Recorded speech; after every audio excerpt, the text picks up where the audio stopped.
नमस्कार दोस्तों, मैं हूं सौरभ।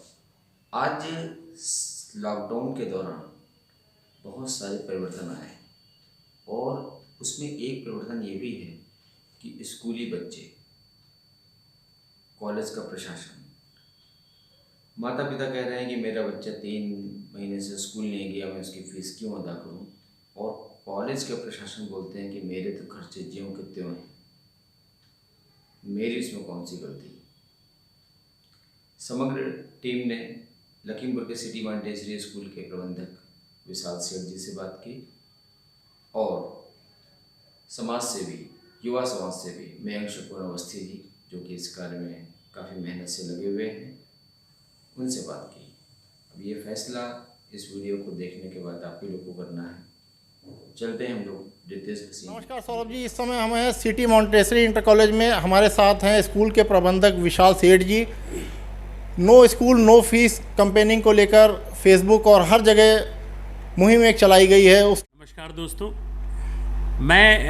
लेकिन सोसाइटी में अगर कोई कैंपेन चलती है तो उसमें दोनों पक्षों का रखना बहुत आवश्यक है। अगर आप सिर्फ एक पक्ष की बात रखते हैं और उसके बाद उस पक्ष से लेके ही सारे बेनिफिट की बात करते हैं तो आप समझिए इसके बड़े घातक परिणाम होते हैं, क्योंकि हमारे जो बच्चे होते हैं वो भी छोटे होते हैं, उनकी मना स्थिति अलग होती है। वो फिर एक नज़रिए से इन चीज़ों को देखेंगे और बच्चों और विद्यालय के टीचर के बीच में गैप क्रिएट होगा, और जो हमारे देश के भविष्य के लिए अच्छा नहीं है। तो अगर कोई इस टाइप की कैंपेन चल रही है तो उसमें स्कूल का पक्ष भी देखा जाए कि स्कूल के क्या खर्चे हैं, स्कूल के स्टाफ को सैलरी देनी है, प्लस कई स्कूल लोन लिए हुए हैं, उनकी ईएमआई पर कोई भी किसी तरीके की छूट नहीं है, उनके ब्याज पर कोई छूट नहीं है, हमारी जो वाहन है उनके टैक्स पर कोई छूट नहीं है, इवन हमारे बिजली के बिल पर कोई छूट नहीं है। बिजली आज हमारा विद्यालय बंद है, बहुत कम खर्चा हो रहा है, फिर भी 12 से 15 किलोवाट लोड दिखाया जा रहा है, जबकि ऐसा कुछ नहीं, जबकि पैनल लगे हुए हैं। तो ऐसे बहुत सी ऐसी चीज़ें हैं जिस पर हमें कोई भी छूट नहीं मिल रही है। तो यकीन मानिए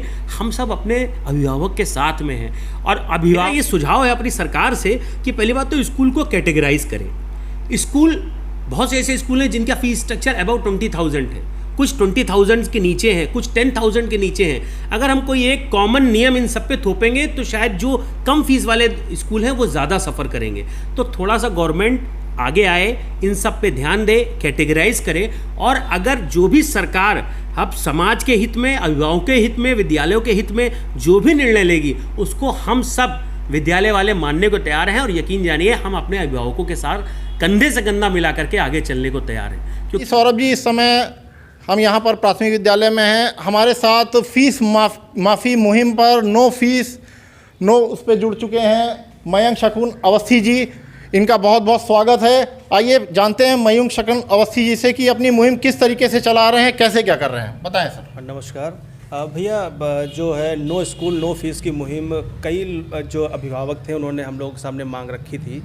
तो जब ये लॉकडाउन हुआ तो लॉकडाउन में गवर्नमेंट ने हम लोगों को घर के अंदर बंद कर दिया। जो हम लोगों का आय का स्रोत था वो बिल्कुल बंद था। ऐसे में घर के खर्चे चलाना मुश्किल था। फिर ये जो स्कूल, ये इन लोगों की मोटी मोटी जो फ़ीस हैं उसके लिए ये लोग प्रेशर डाल रहे थे। तो हम लोगों ने शुरू किया कि चलो ऐसा, जब हमारा बच्चा विद्यालय गया ही नहीं तो फ़ीस किस लिए। फिर हम लोगों ने ये शुरू किया, हम 2 लोगों ने शुरू किया था। यहाँ पे एक हैं गोला में रुद्र वाजपेयी जी, प्रभात वाजपेयी उनका नाम है।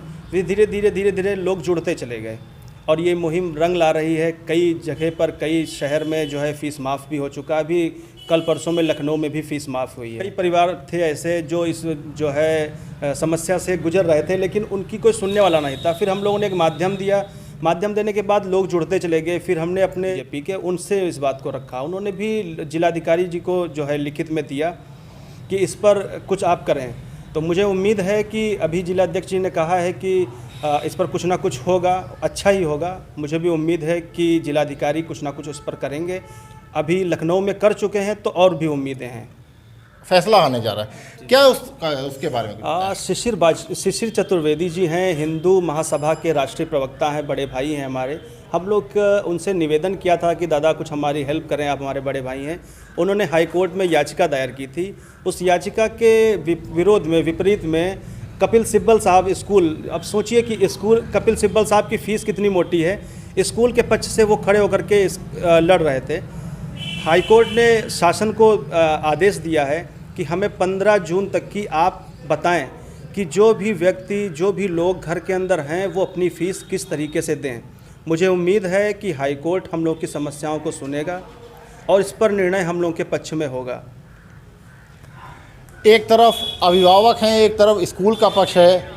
17 जून को इसके ऊपर बहुत एक अहम कोर्ट जो है फैसला करने जा रही है। जुड़े रहें हमारे साथ। समग्र न्यूज़ से रितेश भसीन, लखीमपुर खीरी।